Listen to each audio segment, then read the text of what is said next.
hear you speak a little bit about, I know it's a big topic, but the U.S. education system, particularly in light of what we're seeing around the country and budget cuts and people willing to let teachers go without a lot of second thought. Well, that's a really important issue. The public education system was one of the real major achievements of this country. It was the first country to have a really broad mass education system that contributed enormously not only to the cultural health of the country but to its economic growth.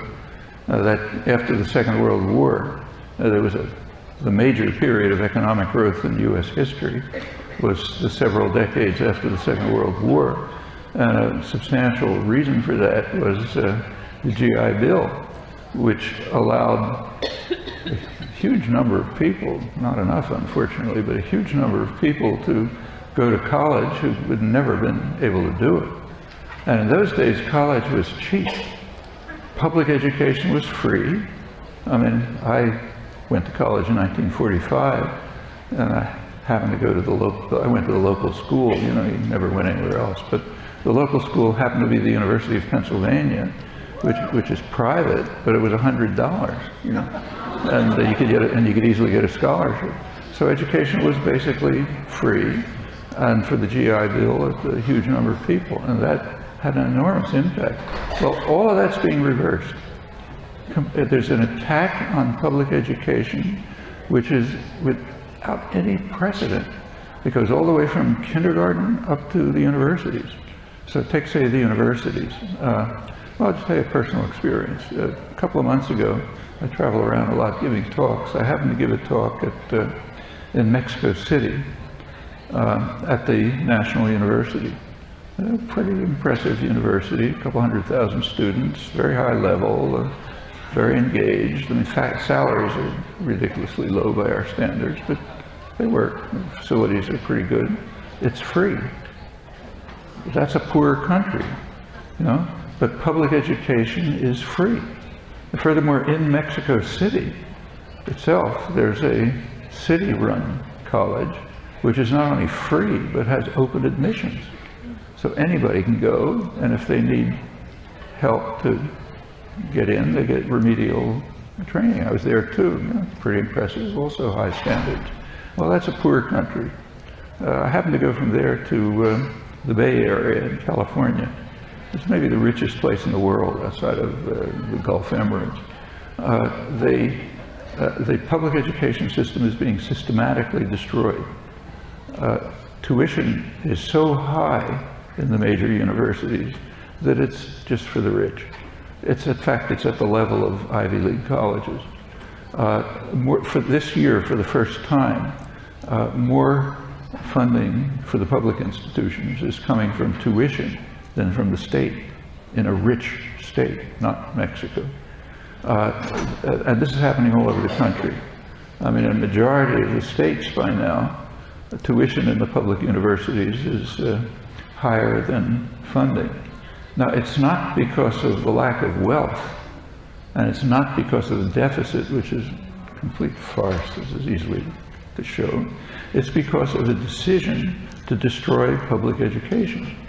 In California, for example, the great universities, which are will be almost certainly be privatized. They're almost private now, you know, very high tuitions, big endowments, and so on. And that means the rest of the system gets kind of lowered to low-level technical training. Well, you know, for the economy, forget the human cost. For the economy of California, that's very serious. California became rich in large measure because of the high-level education system. Well, the people who are running the program, that top 1/10 of 1% of the population, they don't care. I mean, their kids will be fine. You know, they don't use the public education system. If it's privatized, they can pay for it. They have phenomenal wealth. And there's a change, and this generalizes over the country. We have to recognize a significant change in the nature of contemporary state capitalism from the 70s. You go back to the 1950s, the CEO of a firm, say General Motors, had to care about the future of the firm. They had to have brand loyalty, the firm had to persist and so on. So they tried to build it so it would persist. That's not true anymore. The CEO of, say, General Electric, which is mostly a financial institution, all they have to do is make money in the short term. I mean, and then of course they get bailed out by the taxpayer if anything goes wrong. But if the company itself declines, it doesn't matter. They walk away with their golden parachute. That's the new system. And as for the country, they don't really care about it. Along with the financialization of the economy came offshoring of production.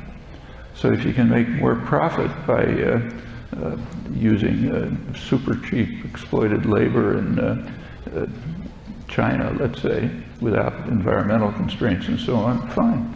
It happens to harm this country severely, but that's not their concern. So we're getting into a situation where the future of the country just doesn't matter for the people, for the decision makers. And it's going all the way down to elementary school. I don't have to tell you, there's a huge attack on teachers. I mean, an effort to try to shift the blame for the financial crisis and a general economic crisis away from, Goldman Sachs to the public school teachers and the firefighters with their huge pensions.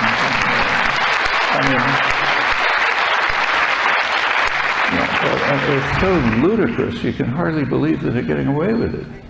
And there is a backlash, like in Wisconsin, a significant backlash, but it's certainly going on. And it is, so you're right, there's a major effort to destroy the public school system. Now, I think there's a fundamental reason behind that. It's not just that the rich don't care. I think the same thing lies behind the attack on Social Security. Social Security is a phenomenally successful program, has almost no administrative costs. I mean, far less than privatized insurance and so on. Very cheap, works very well, keeps a lot of people alive. It doesn't mean much to people in higher income levels. They get a small amount, they can forget it.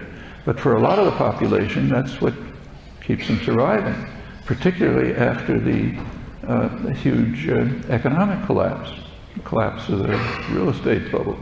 So why attack Social Security? Well, partly it's of no benefit to the rich, but there's a deeper reason, I think, and I think it's the same reason as the public education system. I can't prove it, but this is what it looks like to me.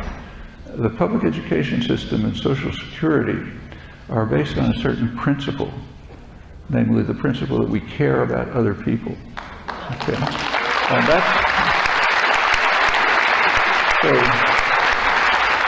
Social Security means you care that a disabled widow across town doesn't have food to eat. Or let's say I don't have kids in school, but I'm happy to pay school taxes because I care that the kid across the street can go to school.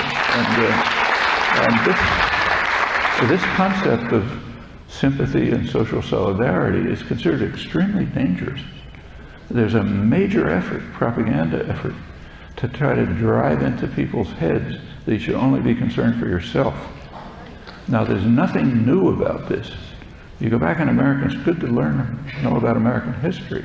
You go back to, say, 1850, the beginnings of the Industrial Revolution, and incidentally, the period of the freest press in the United States. There were hundreds, thousands of newspapers with a lot of readership, direct participation. They were written by factory workers and others. And one of the main themes was anger at what was called the new spirit of the age. Gain wealth, forgetting all but self. That was the new spirit of the age in 1850. And there's been a tremendous effort over the years to somehow drive that into people's heads and drive out all normal human feelings. And, it's had some success. And I think you see it in the willingness of parts of the population, at least, to try to kill the elements of the society and the culture that are based on care and concern for other people, and to try to turn people into crazed maniacs who care about nothing but themselves. Well, that's pretty dangerous.